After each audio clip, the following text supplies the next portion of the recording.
Adding your kid to the deed to your house is the most expensive way to avoid probate.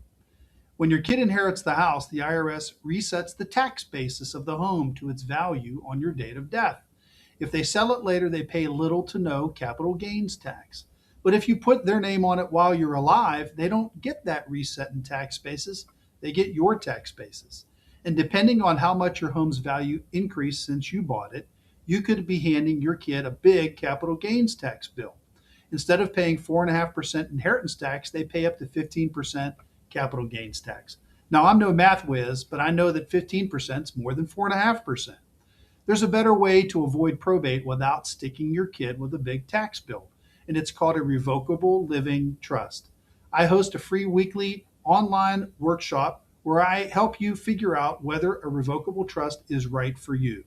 Register for one of my upcoming workshops at the link below.